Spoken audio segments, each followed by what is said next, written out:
Let's cut the bullshit and let's set the record straight. Let me show them how it should be done. Let me do things my way. Fuck AFTVFC. You have no idea what you have started.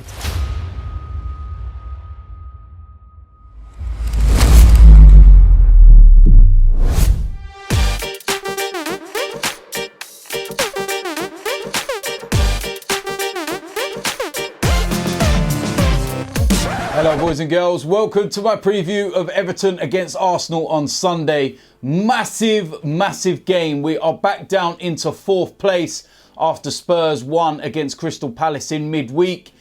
And this is our game in hand. We played one game less than Manchester United, Chelsea and Spurs. So it's a chance to get ourselves back into 3rd spot and get a little bit of breathing space between Manchester United, because of course they lost to Wolves in midweek. So if we win against Everton, we go 5 points clear. And when you look at how many games are left, that could be a very crucial gap. Now, if you would have sat this game around about 5-6 weeks ago, I'd be really confident, because Everton were going through a really torrid time. There was even talk about Marco Silva possibly getting the sack. A lot of the Scousers were not happy. And the blue side of Liverpool most definitely were not feeling what their manager's doing. In recent weeks though, they've turned things around and they've managed to get some good results in. Last time out against West Ham, they won 2-0 and that was a very good result for them. I see Kurt Zuma was on the score sheet in that game as well. Bernard, there's some players that we're going to have to watch. Of course, Theo Walcott now plays for them, but will he actually play in this game? We're going to have to be careful, man. I think that they're going to probably play Calvert-Lewin up top. And they're going to look to play the counter-attack and try and hit us on the break. But we're going to have to be careful. Goodison Park's a difficult place to go. Especially if you give them a bit of an incentive and you give the crowd a little something to, cling on to. It's a very old-fashioned stadium. Very throwback. And it's one of those places that if it's going wrong and the crowd are on their side, you can find it very difficult. Now, when we played there last season, I felt that we played there at a very good time.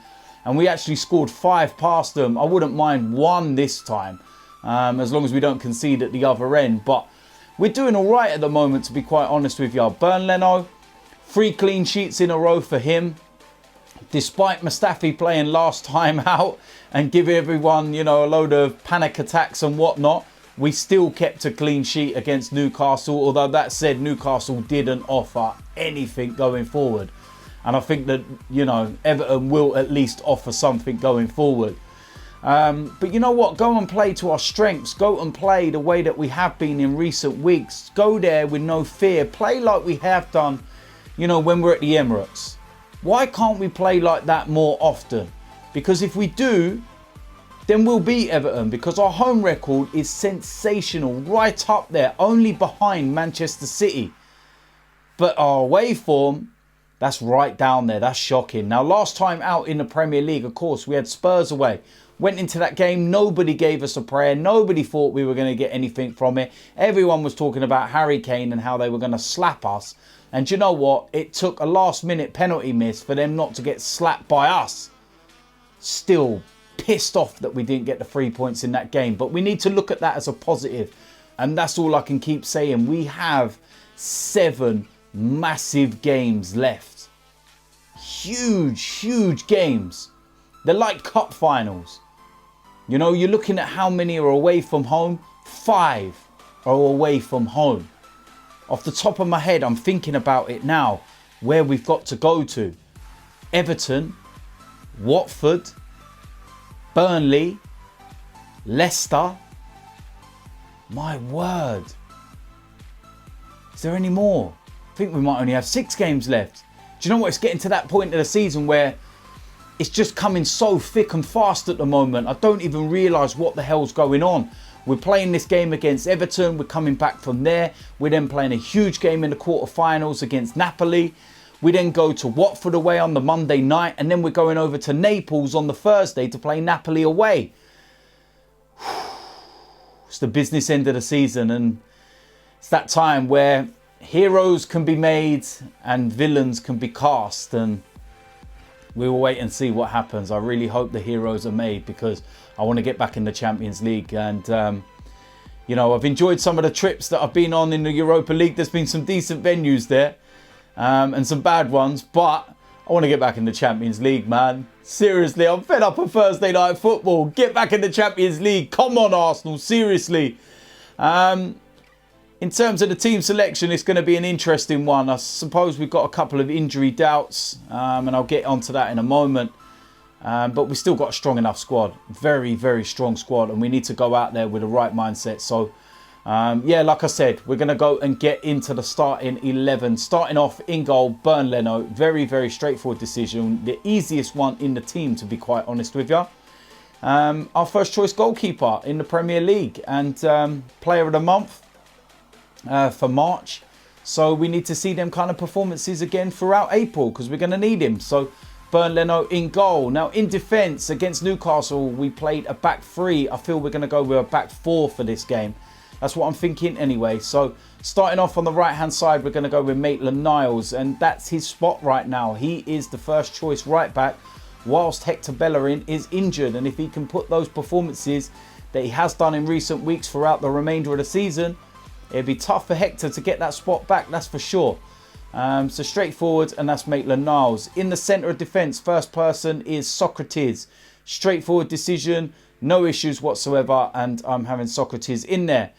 Alongside him, going to bring back Koscielny, was injured for the Newcastle game. Hearing that he's being assessed before this, so I'm actually going to presume that he is fit and available. Please, not Mustafi in there. He'll just give me nightmares, man. So that's what I'm going to go with, and that's Koscielny. On the left-hand side of that back line, we're going to go with Nacho Monreal.